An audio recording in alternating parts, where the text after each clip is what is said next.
ច្បាប់ថ្មីរបស់លោក Donald Trump ប៉ះពាល់ដល់អ្នកទិញផ្ទះ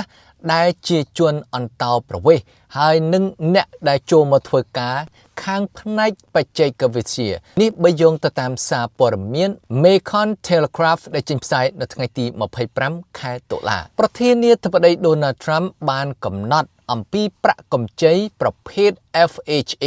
ដែលមានអក្សរពេញថា Federal Housing Administration ឬក៏ជាភាសាខ្មែររដ្ឋបាលលំនៅឋានរបស់សហព័ន្ធគឺជាកម្មវិធីកម្ចីប្រាក់សម្រាប់ទិញផ្ទះនៅសហរដ្ឋអាមេរិកសម្រាប់អ្នកស្នាក់នៅមិនមែនអចិន្ត្រៃយ៍នឹងបានដំឡើងថ្លៃទិដ្ឋាការ H1B ដែលជំរុញឲ្យមានការជំទាស់ពីក្រុមអន្តោប្រវេសន៍និងក្រុមអាជីវកម្មជាច្រើនក្រសួងអភិវឌ្ឍលំនៅឋាននិងទីក្រុងដែលមានឈ្មោះថា HUD United States Department of Housing and Urban Development ក្រសួងអភិវឌ្ឍលំនៅឋាននិងទីក្រុងរបស់សហរដ្ឋអាមេរិកបាននិយាយថាគោលនយោបាយ FHA ផ្ដល់អាទិភាពដល់ពលរដ្ឋអាមេរិក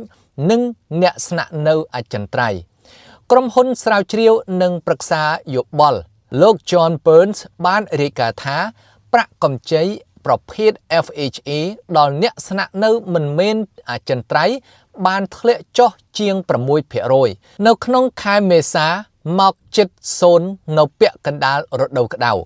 UHD បានថ្លែងថាខ្លួនបដិញ្ញាចិត្តនៅក្នុងការការពារឱកាសសេដ្ឋកិច្ចសម្រាប់ពលរដ្ឋអាមេរិកនិងអ្នករស់នៅអចិន្ត្រៃយ៍ស្របច្បាប់ដោយសង្កត់ធ្ងន់ថាអត្ថប្រយោជន៍សហព័ន្ធរួមទាំងការទទួលបានកម្ចីទិញផ្ទះដែលមានការធានារ៉ាប់រងដោយ FHA ត្រូវបានរក្សាទុកសម្រាប់បុគ្គល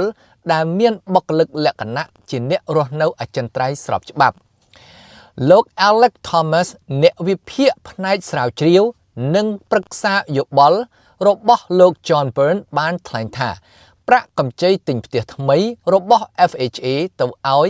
NPR បានធ្លាក់ចុះដល់កម្រិតជិត0បន្ទាប់អំពីការផ្លាស់ប្ដូរច្បាប់នៅក្នុងខែឧសភាហើយលោកក៏បានបន្ថែមទៀតថា NPR មានចំនួនប្រហែលជា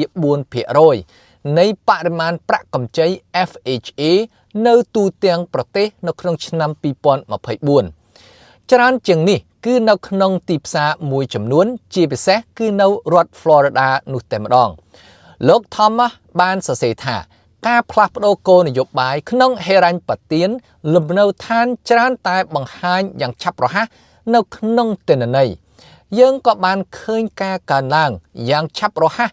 នៃការបិទគប់ឬក៏ធ្វើមិនឲ្យមានការផ្លាស់ប្ដូរបាននៃប្រាក់កម្ចី FHA ដោយអ្នកស្នាក់នៅមិនមែនជាអចិន្ត្រៃយ៍នៅក្នុងខែមេសានិងឧសភា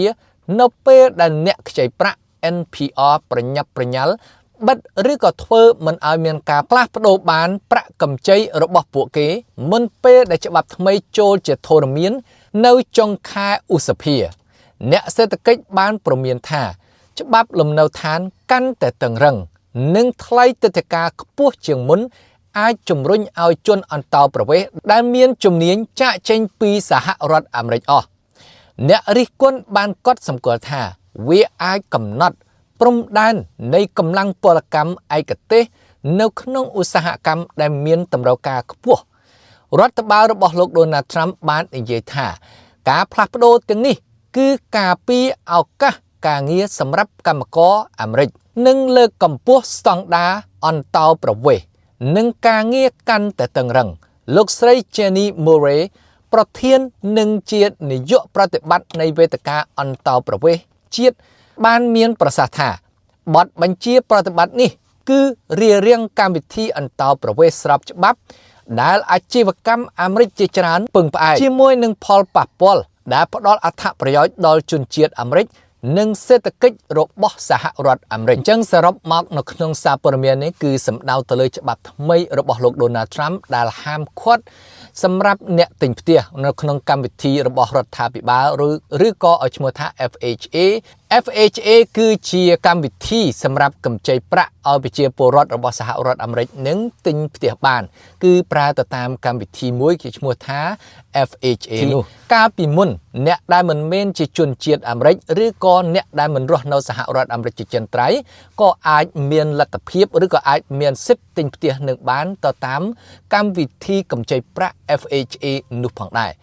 ប៉ុន្តែបន្ទាប់ពីលោក Donald Trump ចាប់ផ្ដើមរឹតបន្តឹងអំពីកម្មវិធីឬក៏ជនអន្តោប្រវេសន៍ដែលមករស់នៅសហរដ្ឋអាមេរិកដែលខុសច្បាប់នោះមកអញ្ចឹងកម្មវិធីនេះលោក Donald Trump មិនអនុញ្ញាតឲ្យជនអន្តោប្រវេសន៍ណាដែលមិនរស់នៅជាអចិន្ត្រៃយ៍អាចមានសិទ្ធិទិញផ្ទះបានទៅតាមកម្មវិធី FHA នេះទៀតនោះទេហើយមួយយ៉ាងវិញទៀតលោក Donald Trump ក៏បានរឹតបន្តឹងចំពោះកម្មករឬក៏អ្នកឯកទេសខាងបច្ចេកវិទ្យាមកធ្វើការនៅសហរដ្ឋអាមេរិកគឺតាមរយៈទិដ្ឋាការ H1B កម្មវិធី H1B នេះគឺសម្រាប់ប្រជាជននៅក្រៅប្រទេសដូចនិយាយចំទៅគឺអ្វីដែលសម្បូរបំផុតនោះគឺដូចជានៅប្រទេសឥណ្ឌាប្រទេសចិនឬក៏ប្រជាជននៅប្រទេសផ្សេងៗដែលមានឯកទេសឬក៏ជំនាញខាងបច្ចេកវិទ្យានោះឧស្សាហកម្មឬក៏ក្រុមហ៊ុននៅសហរដ្ឋអាមេរិកនឹងគឺជួលមកបាទគឺជួលកម្មករឬក៏អ្នកឯកទេសទាំងអស់នោះដែលមានជំនាញខាងបច្ចេកវិទ្យាខ្ពស់គឺគេជួលមកឲ្យធ្វើការនៅក្រុមហ៊ុននៅសហរដ្ឋអាមេរិកហើយទទួលបាននៅប្រាក់ខែខ្ពស់នៅផងដែរហើយឥឡូវនេះលោក Donald Trump ក៏ចាប់ផ្ដើមដំឡើងតម្លៃ Visa H1B នោះផងដែរហើយដែលធ្វើឲ្យអ្នកដែលមានជំនាញនៅខាងបរទេសចង់ចូលមកធ្វើការនៅសហរដ្ឋអាមេរិកនេះដោយក្រុមហ៊ុននៅសហរដ្ឋអាមេរិកគឺជួលនាំយកមកធ្វើការឲ្យក្រុមហ៊ុននៅសហរដ្ឋអាមេរិកនេះគឺមានផលលំបាកឬក៏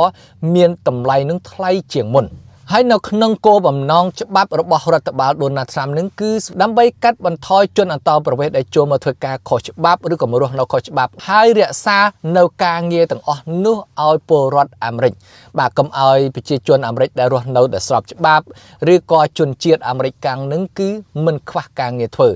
ប៉ុន្តែអ្នកជំនាញក៏បានលើកឡើងអំពីហានិភ័យដ៏ខ្ពស់នៅផងដែរបន្ទាប់ពីច្បាប់របស់លោក Donald Trump ទី1នឹងគឺទាក់ទងទៅនឹងការចាប់បញ្ជូនជនអន្តោប្រវេសន៍ដែលមករស់នៅសហរដ្ឋអាមេរិកខុសច្បាប់ទៅតាមកម្មវិធីណាក៏ដោយសូម្បីតែតាមកម្មវិធីមនុស្សធម៌របស់ Joe Biden ឬក៏ទៅតាមកម្មវិធីផ្សេងៗដែលចូលមករស់នៅហើយប៉ុន្តែមិនទាន់មានសិទ្ធិរស់នៅសហរដ្ឋអាមេរិកស្របច្បាប់នោះលោក Donald Trump គឺចាប់បញ្ជូនទៅវិញនឹងអស់រាប់លានអ្នកហើយនាពេលបច្ចុប្បន្ននេះហើយម្យ៉ាងវិញទៀតនឹងផលលំបាកឬក៏ផលប៉ះពាល់ដល់កសិដ្ឋានក្រុមហ៊ុនផ្សេងក្រុមហ៊ុននៅតាមឧស្សាហកម្មនឹងគឺមានការខ្វះខាតនៅកម្មករយ៉ាងច្រើនផងដែរដោយកម្មករទាំងអស់នោះគឺត្រូវបានចាប់បញ្ជូនទៅប្រទេសរបស់ខ្លួនវិញហើយនេះគឺជាបញ្ហាដែលធ្វើឲ្យប៉ះពាល់ហើយចំពោះបងប្អូនវិញតើយល់ឃើញយ៉ាងណាដែរចំពោះច្បាប់ថ្មីដែលហាមឃាត់មិនឲ្យជនអន្តោប្រវេសន៍ដែលមិនរស់នៅដោយស្របច្បាប់ឬក៏